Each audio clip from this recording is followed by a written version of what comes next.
Thank you. Thank you. Thank you very much. I want to thank Judy. Thank you, Bruce, Steve, Margaret Lowe, my cherished friend and colleague, everyone at the Reporters Committee for this great honor. I'm not going to talk that long tonight because for us Career Achievement Award winners, it's pretty late. I got to get home and watch Matlock reruns and hit the sack. But let me just make a couple of thank yous. First, I just want to thank my Atlantic family here in Force tonight. Also, my actual family. Living with a reporter isn't always easy. Mainly, it's thrilling and fascinating, but sometimes it can be a bit much. And so I'm incredibly grateful to my wife and my children for all of their love and support. So when I was 19, I got a phone call that changed my life. It was an editor at the Washington Post offering me an internship. I learned later that I was not the first choice for the slot. It had actually been offered to an editor at the Harvard Crimson who turned it down in order to go work for a small company I had not heard of called Microsoft. Obviously, this person was a dope. Today, this person is a dope with 7 acres on Nantucket, but he's nevertheless a dope. My first day at the Post was the most terrifying day of my journalism career, and I say that as someone who's traveled across Afghanistan with Dexter Filkins. I really do know about terrifying. For some unknown reason, I was seated at the welcome lunch, the welcome intern lunch, next to Ben Bradley. I stayed perfectly still the entire time because I somehow intuited that he could only sense movement. Later that summer, I was in the newsroom, in the main newsroom. I was actually an intern in the Virginia desk. I thought of myself not as an intern, but as the Assistant Deputy Arlington County Bureau Chief, especially when everybody else was on vacation. I was in the newsroom when Ben walked by, and he looked at me and he said, "Good story." And I'm still floating on that one. This is almost 40 years ago, and I'll never forget that as long as I live. I only met Mrs. Graham once. It was a couple of years later. I was a cops reporter. I got into the elevator, and there she was. She said hello. I said hello. And then she said, "It must be very hot out there for you fellows." And I looked and I said, "Yes, it's very hot out there." She said, "Only after getting off the elevator did I realize that she thought I was a bike messenger." To be fair, I looked much more like a bike messenger back then. Don Graham, Mr. Amanda Bennett, as you know him, I got to know slightly better, only because he would, from time to time, send encouraging notes to reporters about stories that he liked. And those notes, just like that nod from Ben, still serve as flotation devices for me today. It's really quite remarkable.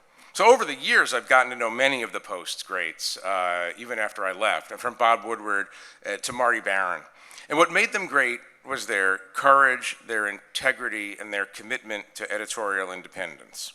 I'm not commenting here on the Washington Post today, except to say that there are a large number of reporters and editors in their newsrooms still doing excellent truth-seeking work. I will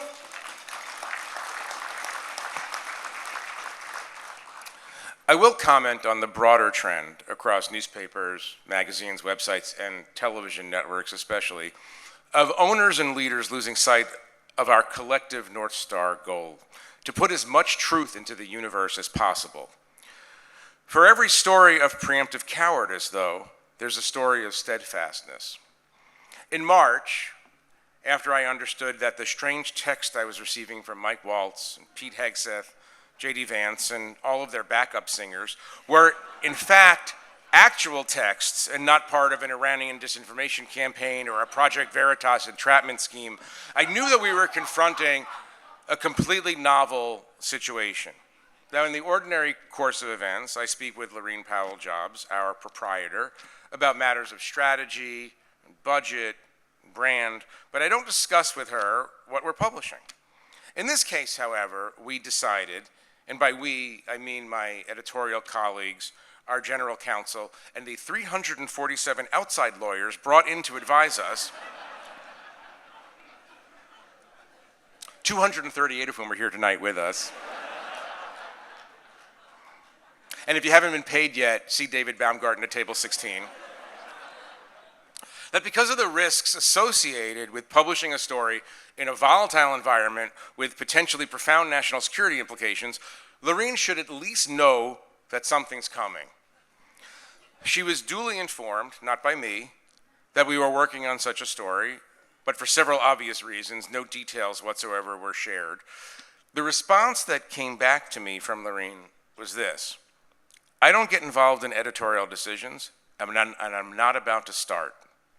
Her message was clear: if the reporting is true and the journalists think it's important to publish, then publish.